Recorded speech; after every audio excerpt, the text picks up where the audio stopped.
मंडळी नमस्कार. उन्हाळक्या करत आलो आहे आपण सहेलियों की बारीला. इथे आहे हे कमल तलाई म्हणजे कमळाचा तलाव आणि हे आहे इथलं सुंदर दृश्य.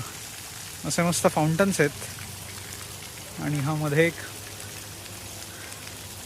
अप्रतिम कारागिरी असलेला एक फाउंटन आहे. आणि असे हे इथे चारी बाजूला चार दिशांना चार हत्ती आहेत. त्यांच्या सोंडेतनं फवारे उडत आहेत पाण्याचे. हे बघा इकडून बघता येईल आपल्याला. हे बघा सुंदर सुंदर कलाकृती केलेल्या आहेत मस्त.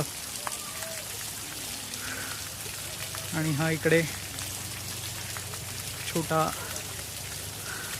पॅलेस सारखा दिसतोय. नॉट एक्झॅक्टली पॅलेस पण